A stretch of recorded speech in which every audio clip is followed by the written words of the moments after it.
Hey guys, if you're waiting, we got Jenny here, we got Brent here. We're going to talk about Dune. Jenny's just resetting her modem. We're waiting for that, so sit tight. We'll be going live in a few short moments.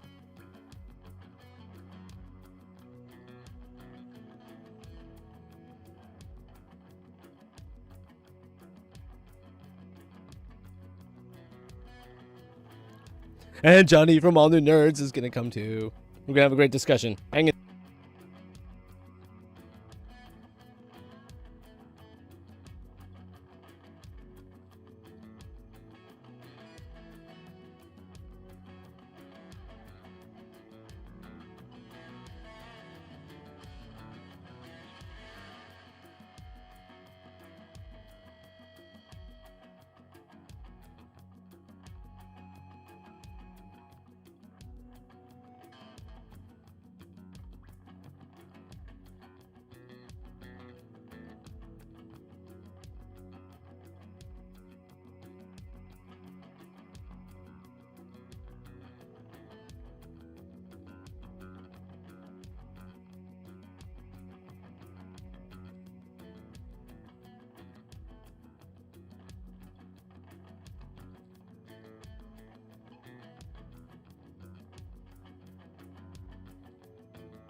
We're all here now. We're gonna go live.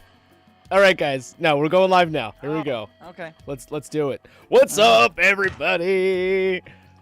We got Jenny back for the first time in a minute.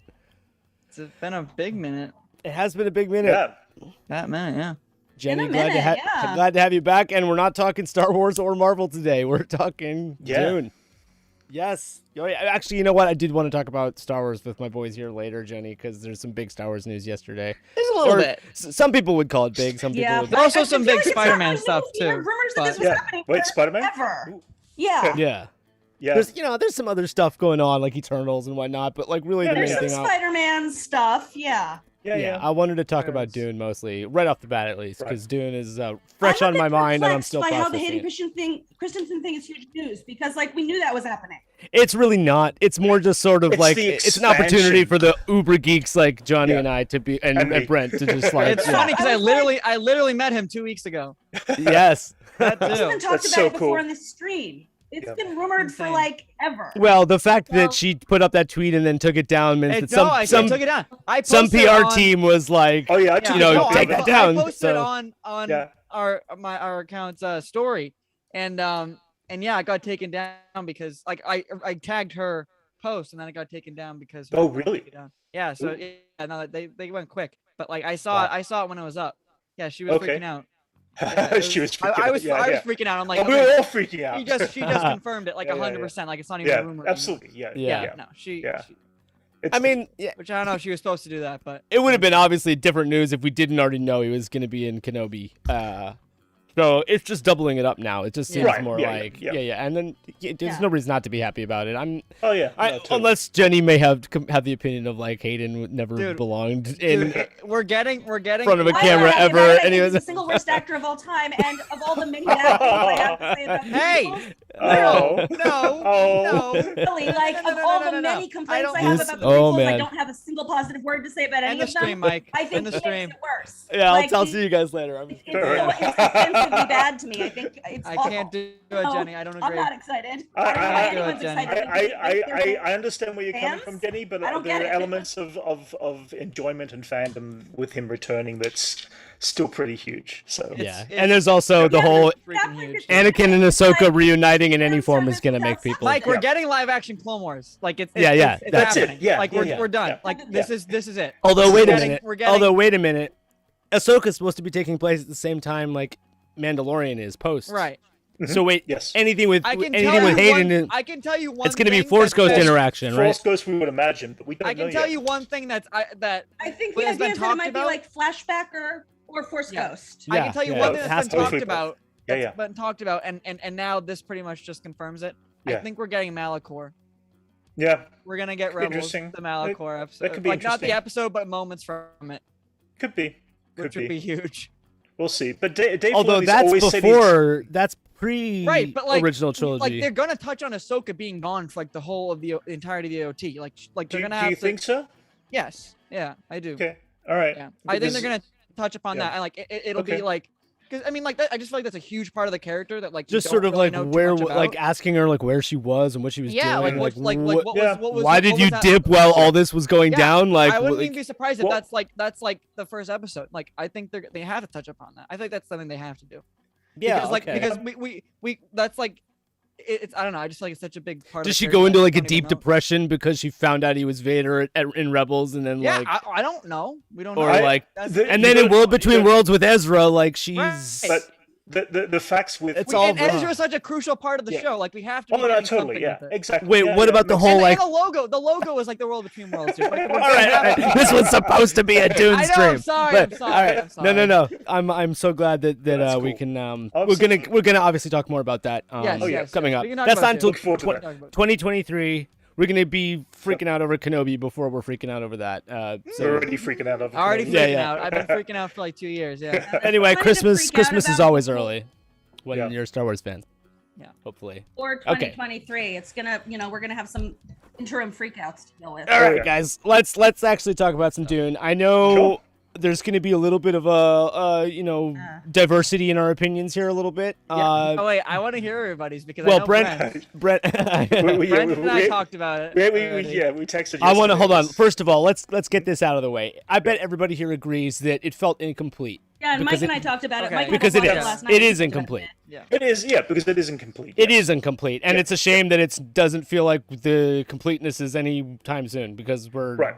Okay. So it does feel like I wish that there was like, if this was like a 4-part movie that we had like parts 1 and 2, but I feel like we only got part 1. Yeah. And that's kind of how I'm feeling in terms of like the story. Right. In terms of like how it was delivered to me, like 10 out of 10. Like I was like glued to my screen like intensely. This is where we start to differ there. Oh, no, hold on. I would say that it's like that for the first like a little more than half of the movie, but then a little bit more than half of the way through, it started to do this weird thing where like the veil of like something started to lift where I was like, wait a minute, this movie is an imposter. Like it didn't feel real for a second. It felt very forced. It felt very like all of a sudden, I don't know how to describe it. Like you talk about, by the way, we're talking about spoilers. It kind of came and went though. But I got this. Spoilers, like we can just. Yeah, no, this is full. But I feel like Dune is like a story that people know already. If you're Correct. Well, I can tell you. Are you talking about when they went into the desert, though, Mike? Kind of right around where Duncan Idaho has his epic fight. And goes out that. Right around there, things started to feel kind of. Really? Okay. It shifted for me but then it came back. It brought it back, and Right. Half of that movie should have been the first movie. That's what I can say. I think you're the opposite. I think going from the second you wanted even less. The second act being, this like huge climactic battle where it's huge, and I feel like the pacing in the first half was weird too, like up until the battle. I just thought it was either really slow, or like really very fast. slow. See, I felt that the first half felt like Attack of the Clones, where there was a lot of dialogue, a lot of talk, a lot of chatter. Right. But it was, so when I kind of accepted it as that, as they had to explain this universe, they had to explain the different federations of groups of people, the different politics. There's a lot to explain there, and it's not an easy thing. And I mean, I don't know if they did the best job with it either, though. I don't know. Really? Yeah. Okay. I thought they were very clean with it. I thought it felt clean with it. Yeah. Yeah, because I felt like if you're coming to this from somebody that knows, clean with the exposition. I agree with Mike about that. There's there is a ton of exposition and world building, and I thought that was like pretty elegant. But I also agree with Johnny. Like the pacing felt like it didn't need to be quite as slow as it was. Interesting. Like Denis Villeneuve, that's kind of signature. Yeah, but like I don't know. Before this was the Blade Runner sequel. Yeah, which was also like a lot of atmosphere, very right. Yes. Yeah. Very similar vibe too in that movie. I didn't vibe with Araxis at all either. Really? I'm curious to everybody's thoughts on this was a bit ponderous. This was like a lot of atmosphere and very little plot, and it was like yes. Have all of you seen the David Lynch audio version? visually No. spectacular? Like, you haven't. I wanted to not read the book or see anything, and watch the movie. You're not missing anything. The David Lynch version is garbage. It was so slow. Yeah, it was very. I'm not a fan. But very slow, and it ended in terms of like it feeling unfinished. The thing that it felt like to me was like the thing that came to mind for me was Two Towers, which was the one movie in like the Lord of the Rings trilogy that felt very unfinished and like unsatisfying for me. And I think about how like literally like any Star Wars movie, I'm thinking specifically of New Hope, but like any Star Wars movie stands on its own. Right. It has a whole plot with like a specific mission or villain or whatever it is, and you could watch any one of them and be like, I just watched a whole story. Yes. And this felt very unsatisfying in that like it seemed they were building to a climax and then it just ended. Yes. And there's it was like very nebulous to me the way it ended. I felt like they broke the story up in a weird way. Yeah. But audio visually what we got was gorgeous. Yeah. Right. I didn't vibe with it that much. Really? See, this movie had that. I don't know what you do vibe with anymore, Johnny. It makes me sad. What do you mean? No, no. It's What are you gonna say? What about What If? Yeah. Sorry, I didn't like What If. Okay. No, I was gonna go back to the original. I was never a fan of the David Lynch version at all. It was way too slow. I didn't see it. I didn't read the book. I didn't watch the movie because I wanted to, I feel like it almost was better for me just so like I could go on with like absolutely no expectations and stuff. But in comparison, this film felt like it moved at a better pace for me visually. Right, but wasn't the David Lynch movie the whole book? It was the It was the whole book, right? Yes. And then, but this is half. There was a lot the David Lynch movie was the whole book, but it was like very curtailed. It's like they had to cut a lot out. Right, of course, yeah. But this was just the first half. Yeah. And I think it's weird to compare the two, especially if you're not like very familiar with David Lynch and his thing, because you have to sort of like know what you're signing up for with a David Lynch movie. Yeah, I agree. I love that film, but I'm a giant David Lynch fan. See, I'm not a David Lynch fan. And it's a completely separate thing. I wouldn't compare the two. Like, you can have both, you know? Right. No, I'm not a David Lynch fan. I respect the work that he does and puts out, and it's definitely stylized for certain people. I just don't gel with his style of filmmaking. This film, as I said, that's probably why I might have connected a little more with this version of it. Nobody here saw it on the big screen, right? I saw it in the Dolby Theater on Thursday I was night. weak and I watched it on the Max. Oh, I can tell you the one thing you are missing out on, and forget what the film, whether you like the film or not, it doesn't matter. What you did miss out on was the true, absolute, probably the best experience of sound that a Dolby Theater film has ever done. I have good headphones. But I agree. No. I agree. I know. We're talking about subwoofers around the seating, stuff like that. I actually wanted to talk about the sound, Brent. Wasn't I'm glad you brought that up. Yeah. No, I thought that. I did watch on headphones, so. Well, Hans Zimmer is definitely he's one of the best, and he's done things like this. I didn't even think the theme was that good. I don't know. No, I honestly didn't think there really was that much actual music, so much as there was ambiance most of the time. Yeah. And then there is an overused sound for me, which has become a very drag and drop sound, which is that low end. It's a bass, very bass note, and it goes like. He used it in Inception. Yeah. It sounds like a didgeridoo, basically. It's like. But believe me, it feels awesome. In Adobe Theater. It does feel like it's very. It's like You know what I mean? At this point, it does feel like a very drag and drop. Like I've used this sound, it's a blockbuster sound. But it works. It works. Yeah. Especially when you're combining it with like the costumes and the the ambiance and the ships. Like technically what he's technologically. But it was about. It was about like the third or fourth time they used that I was like, okay, guys, enough. Like, stop. Laptop in my bed, and I felt like very affected. It's funny. So you're affected in what way? You're saying, Mike, that you didn't love the sound design. No, I loved it. I loved the sound design. Affected by it, even watching it at home. Like I was aware that I was being affected by sound, and even in my little screen, I felt like the sound, specifically the soundscape, was drawing me into the landscape. Like I felt like I it was agree such I definitely agree with taste, Jenny. whatever, but I felt so like affected by the soundscape around me. Right. Perhaps even more so than the visuals. I really felt drawn in by it.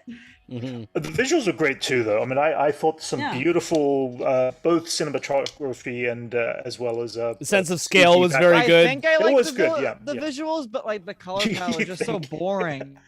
Really? So boring, dude. It was just grays and like sand. I liked it. I liked the color palette. I like the color palette. I liked how it was a little blown out at times too. Like it felt very bright. Obviously, like the desert would be. Movies too. It's just. I don't know if you do you remember Pitch Black with Vin Diesel? You ever see that movie? Yeah. Where they're like on a planet where there's like multiple stars or whatever, so it's very like insanely bright for most of the movie. And like in any other case, you'd be like who did the color grading here? It's like but no, it's like purposefully blown out. And I kind of liked that a little bit, where it almost feels like you're in the glare a lot of the time. I felt like I was there a little bit, and like I said, the sense of scale too is a hard thing to get right. Sometimes it can make things feel artificial when you make something try to seem so big, and you need to actually feel how immense it is. Like a lot of those starships that would when they would come down, like when you would put them in comparison with like a flat ground and little, it just. You could really get a sense of scale. The vibrations on those ships coming down, even the fluttering of the ornithopters. Which were awesome design. I love the way they animated that flicker. Wings, dragonfly wings. Yeah, it really felt like that could be legitimate technology. Like that would be like a helicopter that I found myself asking. I was like asking myself that question, like, oh, real dragonflies behave that way. Why can't we have this technology? It felt achievable and realistic in a way. Yes. I like that. It had this like overwhelming sense, and I think part of this was the sound design, and part of this was the cinematography. But also, I would say like one benefit of the very slow pacing was that I had this sense of like overwhelming space. Like of what it's like to exist in the vastness of space, even when they're just like in Timmy Chardonnay's room in the castle or whatever. You know, they're just, I felt like this big, huge, silent world they exist in. Yes, I actually like really felt like I had a sense of the enormity of space around them. And it was, again, like in an atmospheric way that was very effective. Timothy Chardonnay, she calls him. Did I hear that right too? Chardonnay. Yeah, I'm a little... Okay, actually, let's talk about that for a second. Performance? Still over to me and his whole sad Edwardian. I didn't care about one character. No, let me give you my take on his acting. I don't think it's bad. I don't think it was by any means bad. No, I just don't think he accomplished anything. There was one scene that I liked. The hand in the box scene? Really? No. It was him in the tent. Oh yeah, yes. That was good. Right. Yes. Besides for a moment in the tent. Mom in the desert. Yeah, he turned the dial up a little bit in the tent for a second, but then that was it. Same expression on his face for 98% of the movie though, where it's just like I didn't like any of the characters. I really didn't. I actually liked Jason Momoa. But Jason Momoa played Jason Jason Momoa. I like survived the unholy trinity of like it wasn't. I don't know. Yeah, and also Zendaya's character. Was it Sherry? She's barely in it. Yeah, she's not even really in it. She's got like a couple lines towards the end. I'm guessing she's a big part of the second. Yeah, exactly. Obviously, like that. But Yeah. I was expecting more of her because she's really just in a dream sequence for the entirety of the movie. I think that would have been more. I think it would have been more interesting if they ended on the big battle in the second act, and like was teasing her throughout the whole movie, and then for the second movie, then they continued that. Like, Javier Bardem's character is that I liked that too. He was great. Yeah, yeah. I mean, I enjoyed. He didn't get that much screen time. I don't know. I don't know. I don't know. Yeah, and then like Oscar Isaac's death scene, I was like, I feel like I saw this in X Men. I love Oscar Isaac. He's like one of my favorite actors of all time. I didn't think he was good but he had the same. But he and Timothy Chalamet played off of each other in the same tone. So that's a royalty thing. That's a status thing of the way they were supposed to be. You're not supposed to. No, but they were so. Does Prince Charles actually have any emotion when he talks? He very rarely cracks a smile. I definitely agree. It was like purposeful, but I just didn't care for like any of the characters. So I don't know. I just I was like pretty emotional. I mean, I might be a psychopath maybe, but I just felt emotionless when everyone died or when people died. I don't know. Really? I wasn't attached to any of them. It just was like, oh, okay. I don't know. I hate to say, I wish I liked it. And Stellan Skarsgård, how about him? I agree with you about that. Skarsgård was great. Skarsgård, yeah. I didn't hate any of them. I didn't hate him, but it wasn't. It wasn't revolutionary in terms of the story it was telling. Right. By any means, I didn't hate them. But it felt like the atmosphere was more important to the director. It was like I feel like atmosphere. Yeah, but again, I've seen like several Denis Villeneuve movies. This is necessarily a good thing. He's big on like a mood, and the whole thing was like a mood. But I felt like it was definitely not necessarily in a bad way, but it was definitely a mood at the expense. But I feel like in his other movies, he's had such great storytelling devices like character development or plot building. Yeah, you know. But Blade Runner had great characters. Arrival had fantastic characters. Like I think intentionally. I don't know. Mm-hmm. Yeah, I did love Arrival. That's kind of what I was getting at earlier, where I was saying like I felt like it was working for me for like half the movie, and then somewhere in the middle, something happened where like I felt like Jenny is saying, the director like took the mood took precedent over the storytelling, and all of a sudden it just felt like it was more important to create a beautiful frame than it was to like do what I needed to do. Yeah, and I the frame didn't stop the frame from being beautiful though. That's the thing. Like I could still be like, and I guess I didn't realize like how big Dune was, because I've just seen so many people like. And maybe this is like since I'm not really a fan of the book, I guess. So like looking from an Right. outside perspective, I think it's funny how people. I've never read the book. Yeah. This is the best movie I've ever seen. He nailed it. He did everything right. And I'm like, I don't know. I wouldn't say best movie I've ever Mike, seen. you No. had mentioned this. I don't know how Mike, A big improvement from the original. Have you read Yeah, the absolutely book? agree. With Mike that. had mentioned big to me improvement. yesterday that it seems like people who are big fans of the book are like, I haven't read the book. I've seen Oh, the okay. David Lynch None of you have read movie, it? like, I a million times, I but I haven't attempted to the read book it. and I'm not attached Yeah. to You it in a way. Right. Yeah. That was my thing too. I wasn't attached going in, and I feel like that was. But it seems like people who have read the book are having a very different set of reactions And from like people who are just I found myself more attached coming in fresh. Well, after I saw the film, because I went into this film not thinking I was going to enjoy it based on the way I never really enjoyed the original David Lynch film, and I came out surprisingly enjoying it more. And that could have been again everything sound-wise. Actually, I was a little bit of the opposite, but yeah. You know what? This is Jedi Jive, and we have to keep in mind at the end of the day. Dune, the novel, came out before Star Wars. Oh, of course, yeah. Before there was Star Wars, there was Dune, and George Lucas has even Lucas has even mentioned, Dune is definitely a big influence on Star Wars, 100%. I mean, and there's a lot of parallels there for sure. It was a mid. Even Jenny, how did you refer to it? He was like, you're like Paul is like the brooding love child of Luke Skywalker and Hamlet.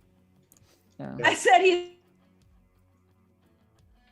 Was the brooding love child of Luke Skywalker and Hamlet, but that was more about Timothée Chalamet's vibe than about the character. Well, actually, no. I mean, wouldn't have applied that framing to Kyle MacLachlan playing Paul. No, I think the similarity of like, he has this, like inheriting abilities from your family that you don't know what to do about kind of thing is a right. You don't think that the inheriting special abilities from who you are, but I mean, like, bears resemblance to Luke Skywalker? His vibe to me was what that was. Yeah, I'm still confused on what Paul is. I don't like what is his deal? That He's like a young prince. Clan of witches though. The clan of witches that his mother is or whatever. Like, why is he so? But he's also like the voice. You mean? They keep just saying it's prophecy, but it goes to prophecy. Yeah. Again. So in the movie, they don't have AI anymore. Yeah. Right. So basically, they have no more AI. They have like simple computers, but they don't have any AI. And in place of AI, they've created these like psychic space nuns. And they have this like at this point ancient order who have been bioengineering space nuns people to become like a neo Luke Skywalker the one type situation. And Paul is like tentatively the one, but he's not supposed to be, and he's got to prove himself, and he's not ready yet, and all these things. Well, and then they also mentioned like which is the Star Wars story for Luke he's supposed to be a female, but she's supposed to have only daughters. Remains the most terrifying actress in the world. The chosen one, I guess. Who sorry? She's the soothsayer or the right, the head nun. Oh, is that who? I missed the name. Is that what you're talking about, Jenny? Yeah, Charlotte Rampling. She's so great. Okay, she's great. sorry. All right. I can't say the name. I forget the name of the their... name of the character. What's her character? No, I mean their whole clan. I forget the She's name. the head space nun. Yeah. And then why the Bene Gesserit? What is with his flash forwards or whatever they are? Why he has like clairvoyance. He can see. Yeah. He can see the future. He can see all times. Yeah, always. we saw so many of those shots. He's a in the god. trailers, and like he's a and, Jedi. Like, it's just funny how like that's what they were in the movie. Right. I feel like that's like I assume that's what like shots from the second movie, even though they haven't shot it yet. But like it's like that's what it's like. Well, although most of it was just him seeing himself like with Sherry in the future and like his connection to her. You know what? I think a lot of it isn't necessarily like him seeing the future. It's like seeing like possibilities or things that may or may not happen. I think everything that he saw came to pass, at least. Yeah, and again, with, like keeping Duncan's death and all that sort of stuff. Yeah. So keeping in mind that like Dune the book did come first, just for comparison's sake, it is very much like John saying, I don't understand like what he is. It's very sort of parallel or equivalent to like being a force wielder, but not having been trained to use the force yet. So like his mother is part of this mystic order, and she's been trained up her whole life and probably bioengineered to some extent herself to make her like ripe to give birth to gifted babies. Yeah. And that's another part of the story they didn't touch on more than once was the fact that him to use the voice, and you have to find the right pitch. She's pregnant with his little sister. Yeah. Skills that you have to train in, whether that's fighting or like using the voice or whatever it is. But he has the gift. He's like naturally the equivalent of like being born a force fielder. Yeah. An exceptionally good one. Same as like Luke would have had to been trained up to use his skills. Like, you know, Paul isn't quite ready yet. He has to grow up a bit. Yeah. Also, another thing that happens when you only have part one like this is that like the characters don't necessarily have arcs. Really, to some extent, you're really just feeling like the first part of their arc. That's more my point. That I just didn't really even care about any of them. Yeah, so it's hard to care about a character for that reason. Yeah, I felt this felt more like Matrix 2 and 3, where they finished off in the Matrix 2, which was like this dead end cut, as they did with this one. It didn't even like Lord of the Rings had more of a transition than what the Matrix did, I felt, and this felt very much like the Matrix at the end of this movie. It felt like that immediate cut. That also, you know, kind of worries me, because if this film doesn't do well, then this is all we get from this director and these characters, and we don't get to see the rest of it. You know, even then, we've got 3 years because they haven't even started pre-production that we're aware of. You know. Yeah, I mean, I think they were waiting on seeing how this one would do. Yeah, which is and there's a lot of stuff going on that between the pandemic and the Hollywood cruise, there's a lot that can delay filming anything. Right. Well, I mean, this movie only made it made 17.5 million on its Friday release, which is kind of, you know, mid-range kind of thing. And worldwide, I'd read it. Yeah, I mean, but you have to take into account like the of course, the box office market now. Yeah. The box office market now, but if we compare to say what was it? Came out 2 weeks ago. No, it's gone. Yeah, Shang-Chi. Yeah, Shang-Chi made quite a bit, as well as there's been a few movies. I think there was about 30 million in its opening Friday and stuff. So it's sitting about half. But this film also cost $165 million to make, so it's an expensive movie. Right. For Warner Brothers to put a lot on the line to, you know, you'd think they do it back to back like most movies are made these days. That's what I thought they were doing. But like, it seemed like that's what they did, because then they had to flash forwards to what it seems like would be the second movie. But I don't know. So we've had nobody in the chat up until now, by the way. This has been a dead stream, really? But we got CFC Somalito. It says Dune sucked. Okay. Nice. Yeah. Oh, Okay. but then it got better. That's why I said it's weird. I don't think it sucked. I don't think it sucked, but I think I didn't like it. I was entertained, as I said, but again, that was fully immersive experience that I sat through. And so even here between the four of us, there's like I said, a diversity of like opinions a little bit. Absolutely. Would any of you sit through it again? Is the question. Yeah. And they say the ending was horrible, though, and it's like it's hard to call it an ending. It's hard to call it an ending. There was a lot about it that I liked, and I feel like when we're picking it apart, it's because it interests us to pick it apart and think about these things. We all think about like both fantasy world building and about filmmaking a lot. I think we're mainly sort of circling around in agreement that the ending felt curtailed, that like it seemed to end in a weird place, and that maybe the pacing could have been picked up a little. I think it should have been 3 parts. But I think we also all seem to think that it was atmospherically very original, and storytelling wise maybe not so original. Like it wasn't doing anything revolutionary with its world building or character building. Yeah. Do you feel like this could have been like an 8 or 10 episode series? Yes. Yeah, do you think that would have been a better approach? Even for me, epically on the big screen was definitely for this type of film for me. I only ever saw the original film on TV or DVD at the time, or VHS, and just again, it took away any impact that film might have had when it was released theatrically. So for me, theatrically was the way to go on this type of movie, because it is a visual movie, as the director has said. With a story that a lot of people already know. So I guess it's, Yeah. Like I said, I didn't really feel like these are spoilers, because it's people coming to this mostly. I think there's another Dune movie. Yeah. It's been out for I mean, the book is 40 years. Like exactly, yeah.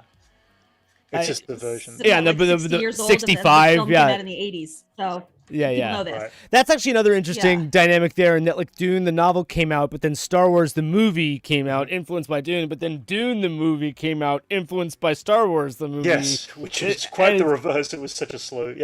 Yeah, that's kind of an 100%. interesting. Yeah. But I feel like another thing I did really appreciate is I feel like in this day and age, there's a lot of movies that try to do this and they're not as successful. And I feel like this movie, it was working at in an area that, like, I'm trying to think of like a movie like Prometheus, for instance. I'm actually a fan of the movie Prometheus. Right. But I feel like there's a I lot loved Prometheus. Oh, I loved it. I watch that movie all the time. Right. But I feel like there's certain things I'm a huge Prometheus fan. That movie tried to do certain things, and it did certain things very well. But I feel like this movie did it better in a way. But actually, I feel like there's a little bit of a similarity between these two movies. Dune and Prometheus almost have like not in a like origin of the universe kind of feel, but in a. You know what? There were a lot of different movies that I almost caught a vibe. Like, have you ever seen The Fifth Element? Yes, of course. Yeah. There's nothing really that similar about Dune and The Fifth Element, but there were certain. Maybe it's the Jean-Paul Gaultier costumes or something that. I think it's the big elaborate sci-fi movie that you think. Melts together. I mean, take a moment to note the costume design. I just feel like I can feel sort of the interweaving of all of the influences of sci-fi over the decades, and that. All of these things have influenced one another, and there are little pieces of. So it's like, it's not the same thing as Fifth Element, but I'm seing little. Do you remember back when we were watching? Do you remember back when we were watching Loki and? One of the many like threads that I put in our Discord was about like the architecture of the future, the city of the future, and how ultimately like every time you see a city in like an elaborate sci-fi movie, it's Metropolis. Like literally, they're all Metropolis. Right. But then, of course, they also build on each other. Like I remember bringing the Fifth Element into that, or bringing like Blade Runner into that. But the Jetsons, which was a cartoon in the '60s, but like still very influential, and also like dates back to Metropolis. Like there is obviously this sort of, even when you're building second world stories that like exist in their own self-contained universe, obviously the people making those stories are influenced by the filmmaking landscape around them. So there is a sort of, even though you've got like dozens of different second worlds in all of these different films and all of these different properties, there is also sort of a meta landscape, like a meta sci-fi landscape where there are devices that we all kind of understand as part of the fabric of the sci-fi world. I'm kind of curious. And we'll get behind quite easily because we're comfortable with those devices from like previous things. I'm curious on people's status, or thoughts on status. This character, Paul, they were a rich family. They were the leaders, whatever.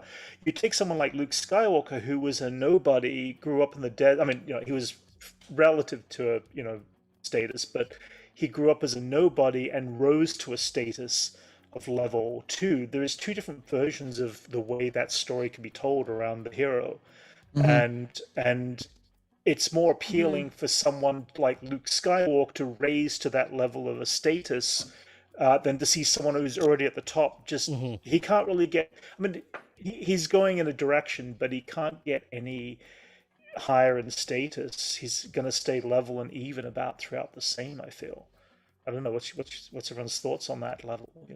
Now that you put it that way, that's really interesting. You say that because the situation that people are. It's not status with Rey in the sequels, but a lot of people feel like she didn't deserve to be just the best at everything right off the bat, and then it's her discovering her origin, or like her discovering herself, or Whereas it's more interesting for an audience to watch the underdog become the leader, the hero, than somebody who's at the top, who maybe, not necessarily look down on people, but is already at the top, who doesn't have any much further to go from their position from an audience to be admired as much, I guess. I don't know. There's an admiration about a Luke Skywalker type character who has to build their way up. To an audience. There is a little. I mean, they do have a little. I'm fascinated that you're bringing this up. Like, it's something that I think. I was going to say, it's something that I think about a lot in life. Because I work in Indigenous affairs. But every time you're doing like a Messiah story in sci-fi, and you think of like the prototype being Jesus born in a barn and growing up to like lead the biggest religion in the world, right? Right. And you think of some of the other stories that have done this, like you mentioned Luke Skywalker being like a farm boy who made good, and or like even the Matrix, where like he's just some nobody computer analyst and he ends up like saving the world, right? And it is strange. This is more, there's been a lot of dialogue about like some superheroes who are billionaires and how, you know, there's a lot of chatter, I think justifiably these days, about like Batman or Danny Rand, Iron Fist, like people who have every privilege in the world and like indulge their superhero fantasies rather than like, I don't know, helping poor people or something. In context of like the world we're actually living in, I think this is especially because this is a colonial story as well. It's about going to someone else's land where they've been like, leave us alone and let us live in the desert in peace, and then becoming their leader, like they needed the savior from outside, which is sort of an uncomfortable narrative. And it's and it doesn't need to be so on the nose. I mean, the fact that we're talking about it is interesting enough. It doesn't need to be like the movie's bad. It's just an interesting thing. I don't think the movie think about how that fits into the context that we do live in.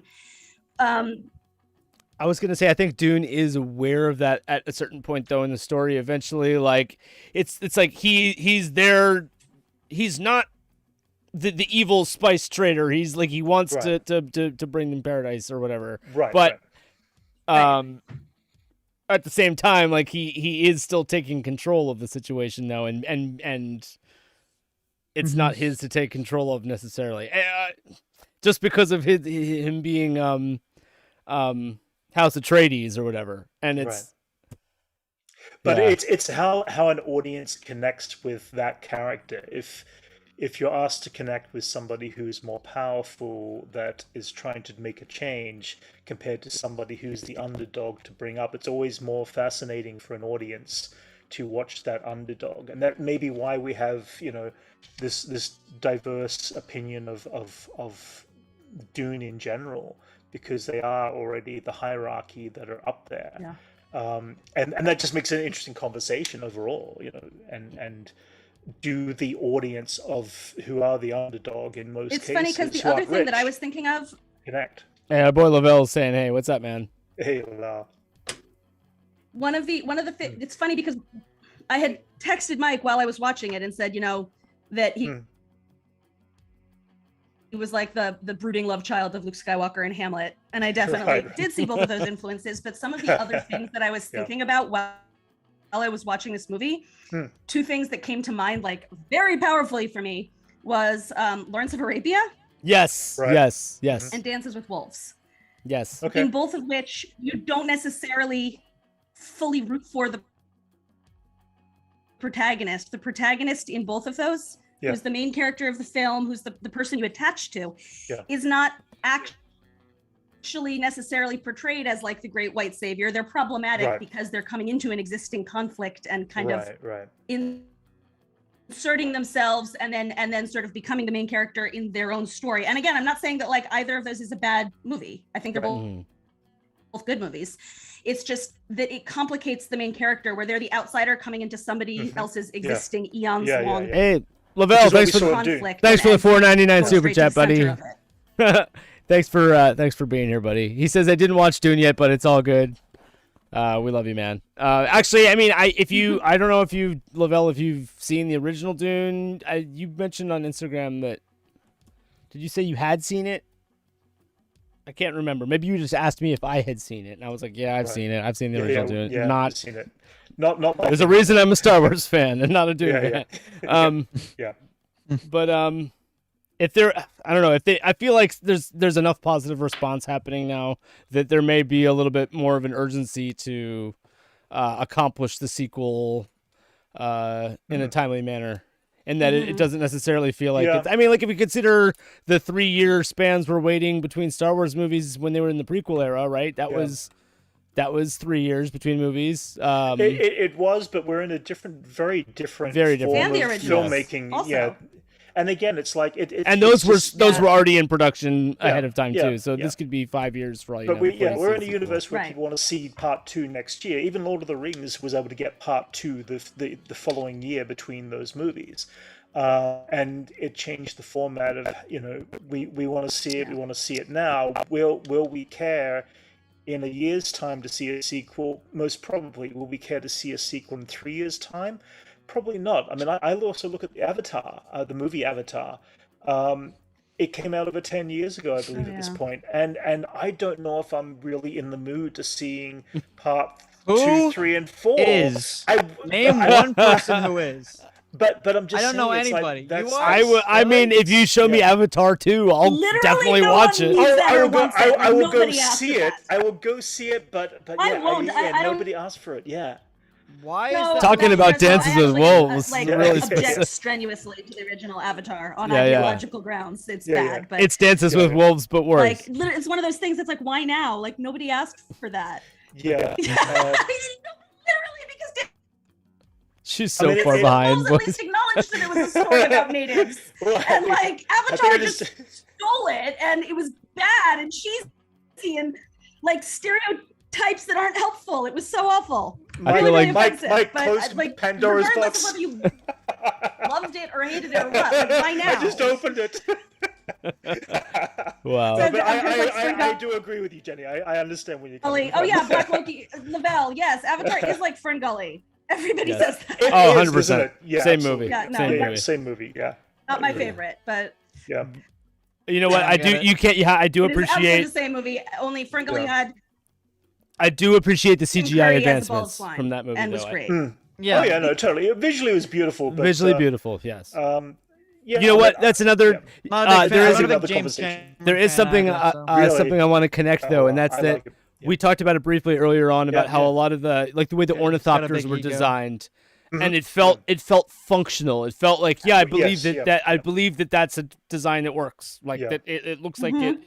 Like when you see certain helicopters on Earth parked on the helipad, the way the blades fold up, the way the blades folded up, it was like, oh, that's really. It looked like they got an an airplane expert everything to like help them. The costume design was make it look like everything. Everything. But it all also those felt characters. like organic because it was like an actual dragonfly. It was yeah.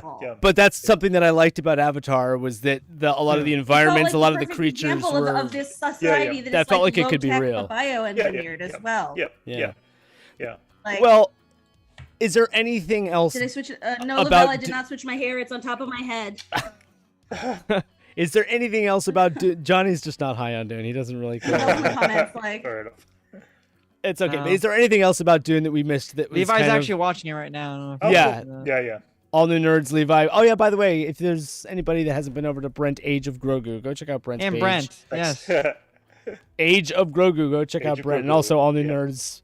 We know we share a lot of the same community, but yeah. Brent, you're a friend of the channel, and you're a great dude, and we appreciate it, man. Thank you. Yeah, it's thank you for having me on. It's a lot of fun for sure.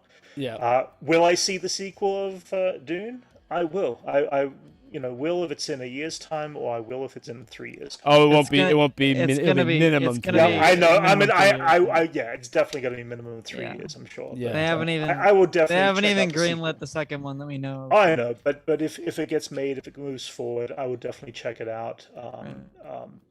I'll be curious to see how this version of their story ends. Yes, Lavelle, Johnny saw the movie. Yep. Yes. Yes. I don't know if I'd be here if I didn't. So wait, Johnny, was there something? I feel like I saw on Instagram you posted something Spider-Man. My only real recently. last. Oh yeah. Jenny, one more thing about Dune before I talk to Johnny about Spider-Man real quick. What was your? My only lasting quibble, my only serious quibble is just once again that I wish it had been a self-contained movie. Like I just think of New Hope, that when it came out, it was a brand new type of thing, brand new genre. Yeah. They had no idea how that movie was going to do, even though they were already planning the next two. Yeah. And if we had only ever gotten episode 4, that is a self-contained movie with a self-contained story. Like you are satisfied at the end of that film. Yeah. And even if we had never gotten any other Star Wars, that would still be a great movie by itself. And I wish that this had been tied up with a little bit more of a bow so that I could like watch it on its own without like wondering what happens next. You know what I mean? A Star Wars. Yeah.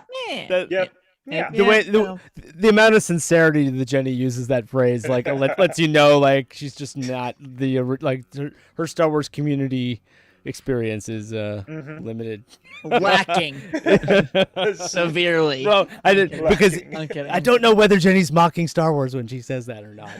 It's a Star War. It's a Star Wars. I'm definitely not. I've just like I don't know why that's a weird thing to say. Like, I'm definitely not. Mike has this weird thing of like Jenny doesn't know anything about Star Wars, which is weird because I've literally seen every single Star Wars live action Star Wars content ever. She has many times. Wait, like, no, many, you many, haven't many times. watched. The only thing that I've not seen are the animated content. But like Mike's got this so weird what, the thing of, best like stuff? Jenny doesn't know anything about Some Star of the Wars. best It's stuff. not true. Sorry. No, It's a form of Star Wars etiquette. That's all. It's just it's a all. protocol that you have to Yeah, follow. Yeah. There's a certain. so.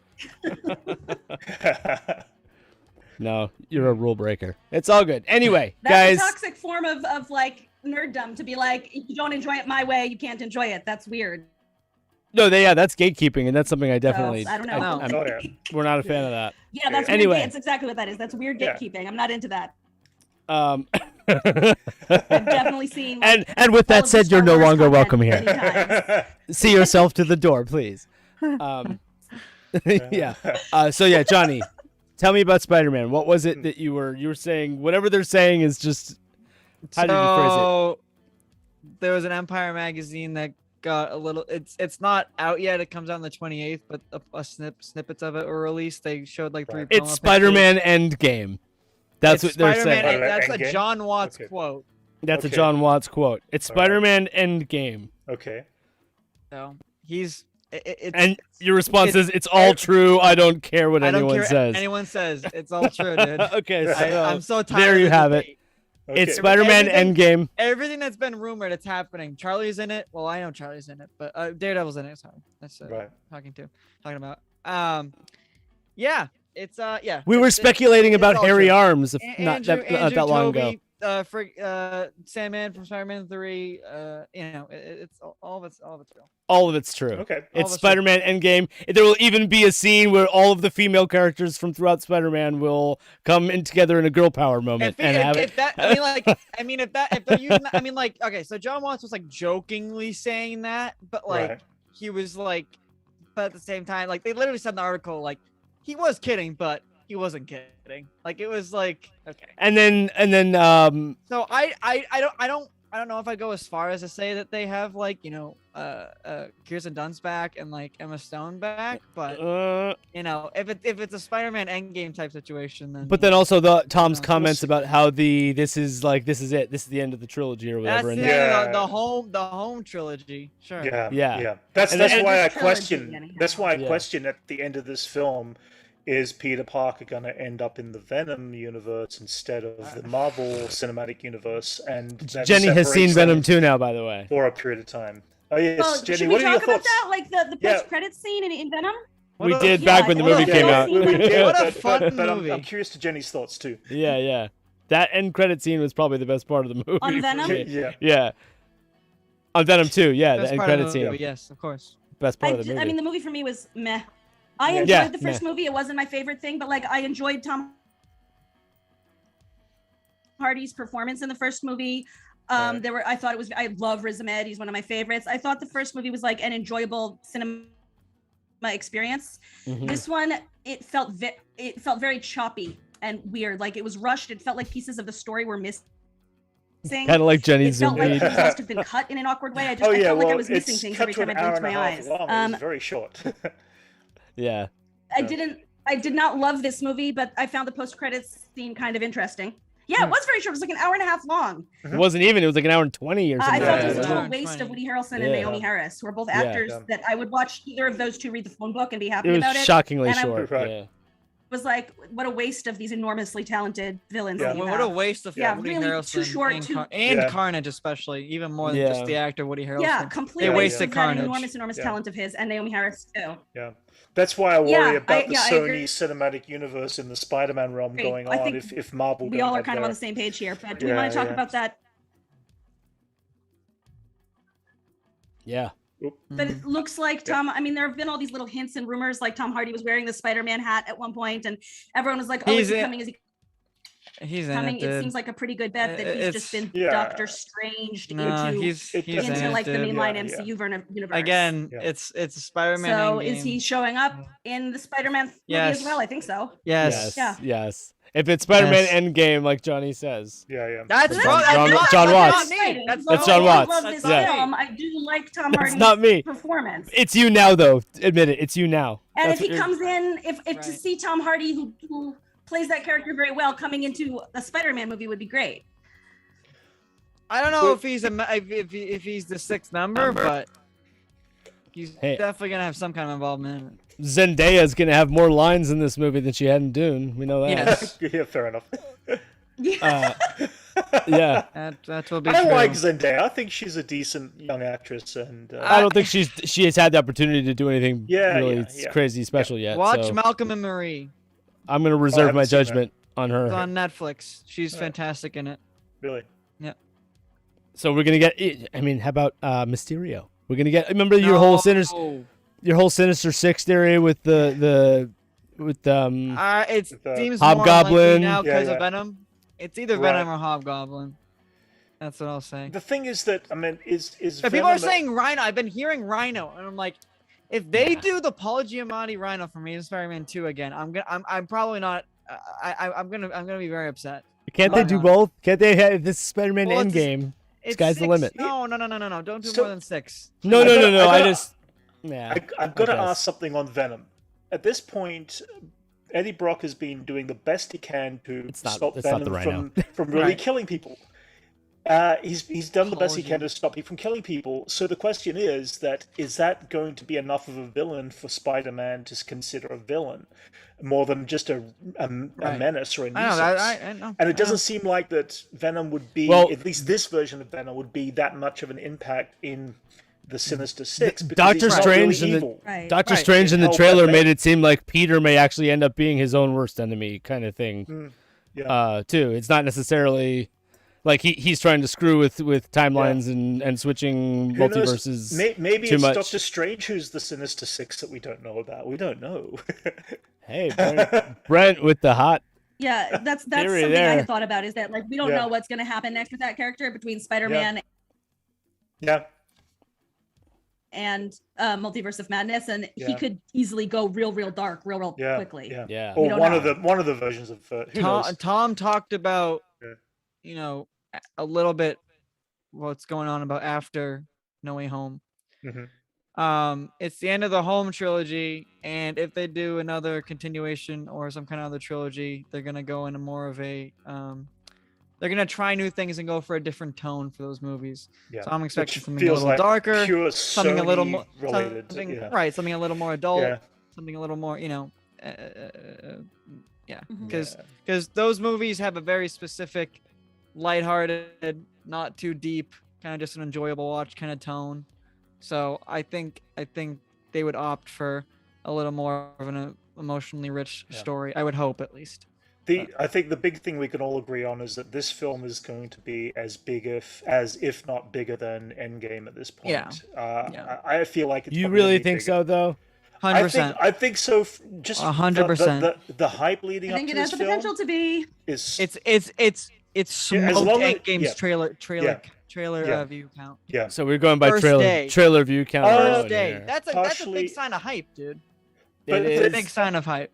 Spider-Man, it goes back to that whole. You just can't eliminate the COVID. The little person fighting. I know. And from the equation. I bet you if we weren't still kind of in a pandemic or or coming out of one or whatever, it would probably beat out Endgame's box office. I don't know. I think it's going to be very, very big, but it's not going to. It's not. It can't. It can't. Yeah, that I agree with that. It won't.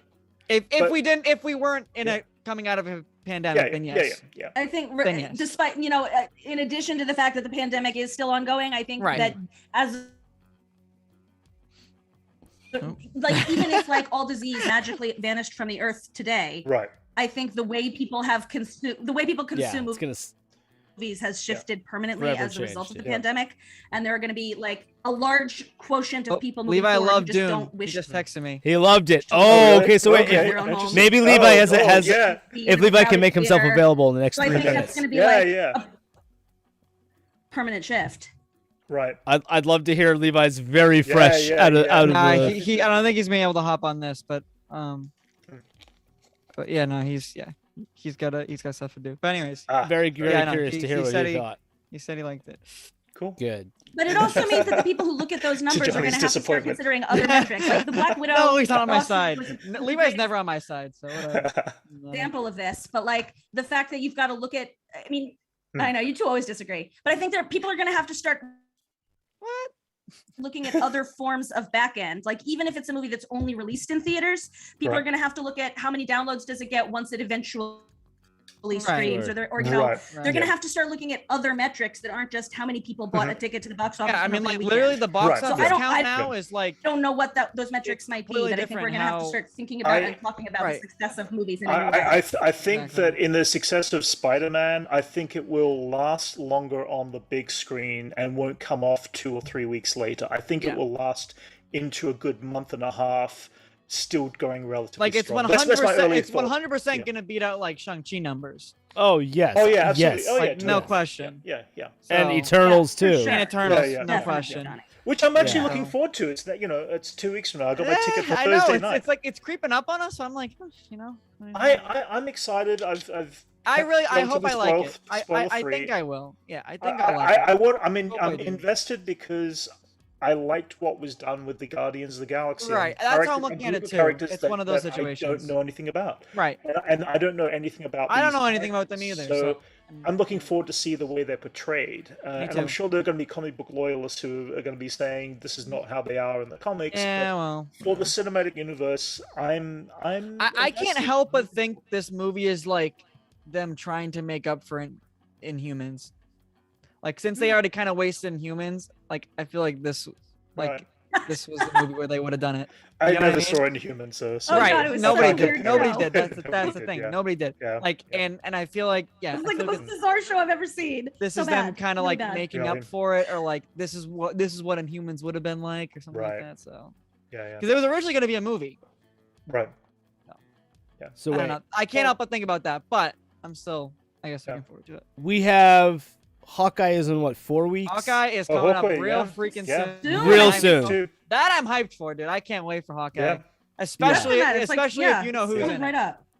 Yeah. Especially you know who's in it, you said? You know who's in it. Did I talk about this yet? I don't know if I want to know. No, I won't. Oh, is this the leak spoiler? Yeah. Something? I prefer not to know too many leaks. I won't. I won't.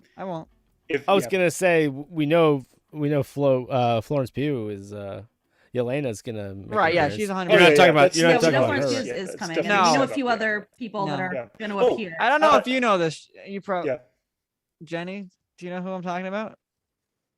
What? Oh yes. I think I know.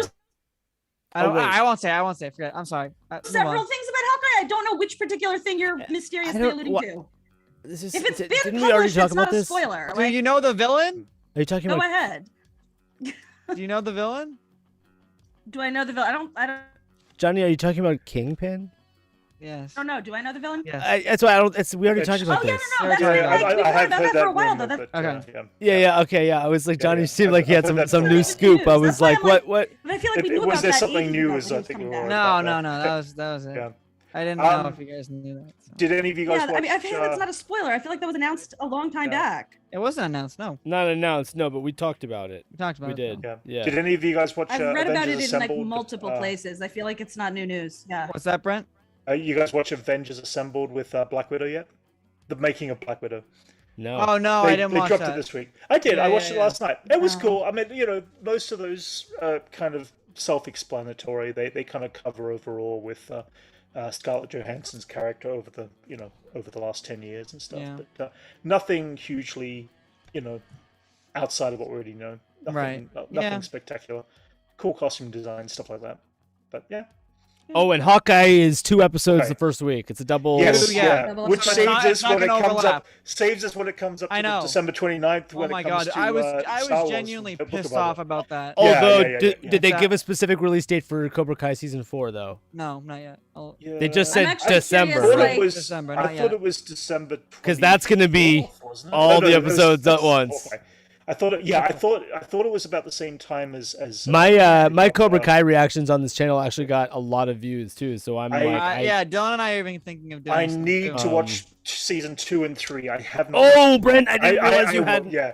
No. It says the 31st.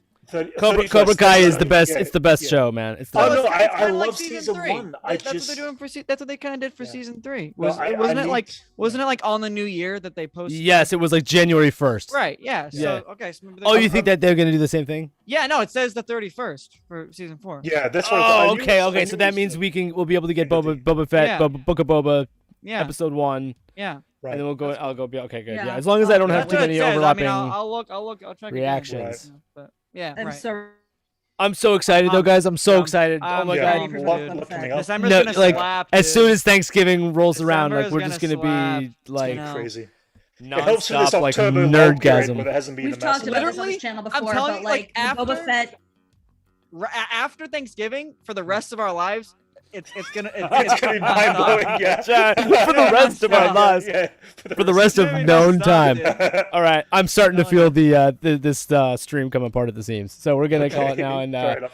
no, that was awesome. Thank you for the laugh there, Johnny. You're welcome. But yes, guys, It's as true, always, it is true. For the rest of your life, forever, Yeah. the rest I of the don't know known how long they're universe, gonna do all this stuff never-ending for. Star Wars Never ending forever. Star Wars and Marvel. Yes. And DC. And then at some point in the DC. future, they're gonna have to cross over and have a Star Wars Marvel crossover. Star Wars. Thanos Marvel, versus DC. Vader. I don't know about that. I'm not too big on that one. And I on that don't note, want that's that. how you make a baby dinosaur. Yeah. All right, guys, go to All New Nerds. Thanks for having Go us, check out, guys. They're like 115 subs shy of 1,000, something like that, right, we're Johnny? You getting get, there. Yeah. yes, keep your chin up, buddy. We're getting gonna there. no, look, we're talking about We're December. hoping by the end of the year. But December's I mean, gonna be we got fire. some, we got some. Insane content. It's Oh, gonna yeah. be one of those. You're gonna get a surge, and Yeah. I'm anticipating. Hopefully, I'm gonna get a surge too because I've had Yes, some. we all want. It's surges. been a little bit of a Trend, stagnant time on YouTube. for sure. yeah. It's not. so- It's not just us. I've talked to other people who have had. The holiday season is, Yeah. man. Christmas, Yeah. all of it. I can't wait. It's gonna be fun, guys. Go over to Brent Age of Grogu. Check out Brent's channel. Thanks, Mike. Thanks, guys. Brent, Yeah. great friend of the channel. And with that, peace out. I do want to hear. I want to hear Levi's opinion on Dune. So let him know. Me too. I'll call him right now. Are you guys going live at any point soon? All the No. nerds? No. No? Wednesday we will, but no. Wednesday. Okay. Wednesday. You know what you're going to Sweet. talk about? I would like to hear some you of guys it. talk about Dune with each Dune, other. yeah, Yes, absolutely, we'll yeah, talk I about would too, Dune a yeah, little yeah, bit. yeah, Yes, Cool. yes. Yeah. We'll talk a little bit. All right, guys. Keep Sweet. it real. Yep. Thank you for joining, Jenny.